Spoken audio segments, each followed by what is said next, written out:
Hello everybody, welcome back to my channel Learn English with Yasvi. So today I'm going to tell you chapter 10, The Story of Cricket, part 1 from Honeycomb textbook in English for class 7. Sport is an integral part of a healthy life. जो sports है ना वो एक part है healthy life जीने का. It is one way in which we amuse ourself, compete with each other and stay fit. यानी कि ये एक चीज़ है, स्पोर्ट्स एक चीज़ है जिसपे हम लोग एक दूसरे के साथ कंपटीशन करते हैं, एक दूसरे को खुश रख सकते हैं और अपने आप को फिट रख सकते हैं. Among the various sports such as hockey, football and tennis, cricket appear to be the most appealing national entertainment today. आपको पता होगा कि जो हॉकी, फुटबॉल, टेनिस, क्रिकेट है ये आजकल की एंटरटेनमेंट है. How much do we really know about the game cricket. आपको कितना पता है ये जो गेम है क्रिकेट के बारे में. तो अभी हम लोग काफ़ी चीज़ें पढ़ने वाले हैं क्रिकेट के बारे में जो आपको पता नहीं होगी. So let us start. Cricket grew out of the many stick and the ball games played in England 500 years ago. The word bat is an old English word that simply means stick or a club. जो cricket है ना वो काफ़ी sticks से मिलकर जो ball games खेली जाती थी ना इंग्लैंड में 500 साल पहले, उसमें से बना है. और जो ये बैट वर्ड था ना वो इंग्लिश की जो बोलते हैं ना इंग्लिश लैंग्वेज, उसमें है ना काफ़ी पुराना है और इसका मतलब होता है स्टिक या club. By the 17th century cricket had evolved enough to be recognizable as a distinct game. यानी कि 17th century में ये जो क्रिकेट था ये एक टाइप का गेम था जो सबको पता था. Till the middle of the shape as hockey stick curving outward at the bottom. यानी कि पहले जो इसकी स्टिक थी ना वो एकदम हॉकी जैसे स्टिक की एकदम मतलब दोनों सेम थे. यानी कि एक टाइप का बोलो जो क्रिकेट था ना पहले हॉकी की स्टिक से खेला जाता था. There was a simple reason for this. The ball was bowled under arm along the ground and the curve at the end of the bat gave the batsman a best chance of making contact. One of the peculiarity of cricket is that the test match can go on for 5 days. Reason क्या था इसके पीछे कि जो batsman था वो easily जो ball है उससे गोल बना सकता था और काफ़ी ईजी था पहले के ज़माने में ये.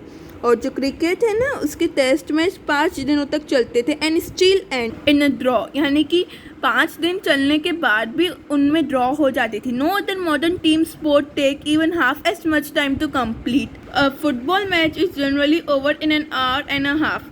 Even it is baseball complete 9 innings in less than half the time that it take to play a limited over match, the certain version of modern cricket. इसमें बताया गया है जो बेसबॉल होता है वो 9 इनिंग्स के अंदर कंप्लीट हो जाता है और काफ़ी कम टाइम में ख़त्म हो जाता है.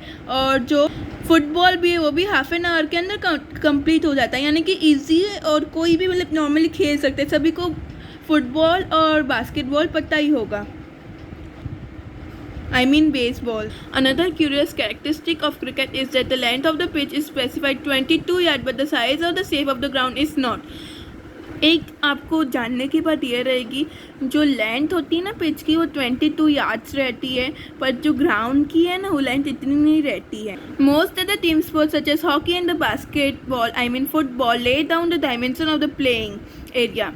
जैसे ये हॉकी और फुटबॉल है ना उनको डायमेंशन चाहिए रहता है प्लेइंग एरिया का. Cricket does not. क्रिकेट को नहीं चाहिए रहता. Ground can be oval like the Adelaide Oval और nearby circular like Chepauk in China. A 6 at the Melbourne cricket ground need to clear much more ground than it does Firoz Shah Kolkata in Delhi. जो ground है वो Oval भी हो सकता है athlete की जगह मतलब एथलेट के जैसे, और वो सर्कुलर भी हो सकता है चिपॉक के जैसे जो चाइना में. और वो there is a historical reason behind both the audit. यानी कि जो ये पूरा जो है ना इसका हिस्टोरिकल रीज़न भी है. Cricket was the earliest modern team sport to be codified. यानी कि क्रिकेट काफ़ी पहले से खेला जाता है. The first written law of cricket was drawn up in 1744. 1744 में इसके लॉज बने थे. They started the principal shall choose among the gentleman present to umpire who shall absolutely decide all the dispute. यानी कि 2 अंपायर होंगे वो decide करेंगे disputes को. यानी कि ऐसे नहीं बोलते ये आउट है ये आउट नहीं है, वो डिस्प्यूट्स को सॉल्व करेंगे. The stump must be 22 inches high and the bail across them 6 inches. जो स्टम्प होना चाहिए ना वो 22 इंचेस हाई होना चाहिए और जो बेल होती है ना वो 6 इंचेस की होनी चाहिए. The ball must be between 5 and 6 ounces and 2 set of stump 22 yards apart.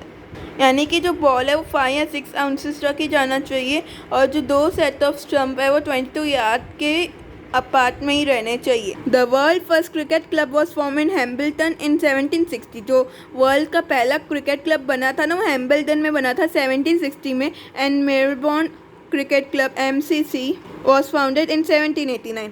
तो जो फर्स्ट बना था वो हैम्बल्टन था, वो 1760 में बना था, और जो दूसरा था वो मेलबोर्न था, उसका नाम MCC भी है, वो 1789 में बना था।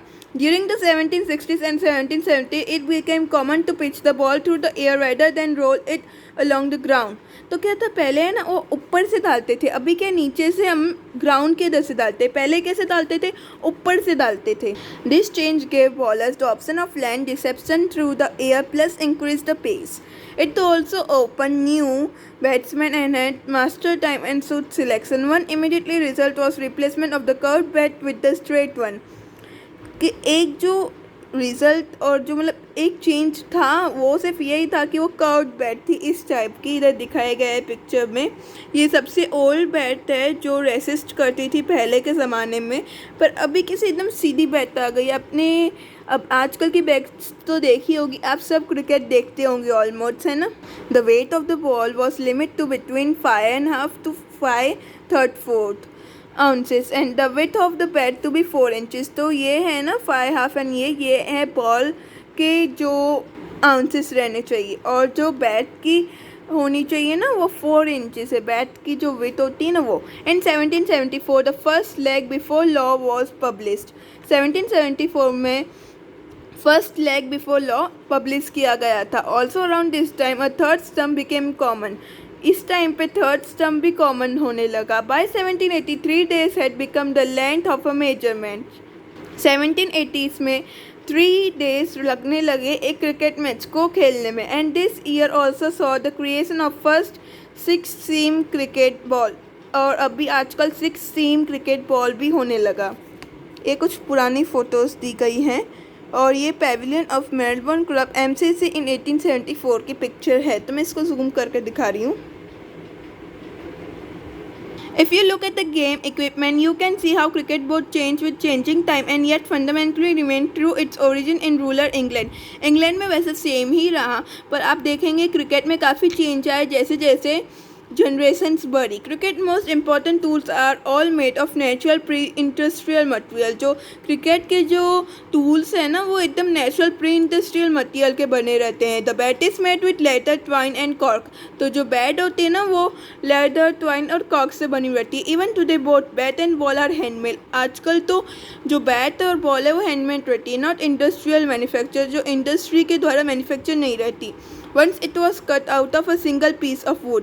पहले वुड को कट करके बनाया जाता था। Now it consist of 2 pieces, the blade which is made out of the wood of the willow tree and the handle which is made out of the cane that became available in Europe, colonized and trading companies established themselves in Asia। तो ये सब चीज़ें इनको चाहिए रही थी पहले के और अभी ज़माने के। तो I hope you understand this because this is in very easy language, that's why I am not explaining it very briefly. Unlike golf and tennis, cricket has refused to remake his tools with industrial or man-made material. Plastic, fiberglass and metal have been firmly rejected। तो क्या है, जैसे ये golf और tennis था उसकी तरह cricket ने भी मना कर दिया कि हमें ये प्लास्टिक, फाइबरग्लास और मेटल वगैरह से नहीं बनाने बॉल और bat. But in the matter of protective equipment, cricket has been influenced by technological change। Protect करना जो इक्विपमेंट को उसकी वजह से टेक्नोलॉजिकल चेंज करना पड़ा था। Invent of vulcanisation rubber led to the introduction of pads in 1848 and protective gloves soon after. अभी आपको पता होगा हम लोग इधर एक नी कैप भी पहनते हैं और जो प्रोटेक्टिव ग्लोव्स भी पहनते हैं। ये कब डिस्कवर हुआ, 1848 में। और unimaginable without helmet made of metal and stainless light weight material, यानी कि आप देख ही नहीं पाओगे कोई भी मैच। अभी आजकल के ज़माने में कोई भी मैच जो है ना वो हेलमेट्स के बिना नहीं खेली जाती, क्योंकि किसी को अगर सर पे बॉल लग जाए तो सेफ्टी के लिए। So you can just do this comprehension check and just mention the answers in the comment section below, and thanks for watching this chapter. Please subscribe to my channel so that you can be updated with my upcoming videos, and do like and share my video.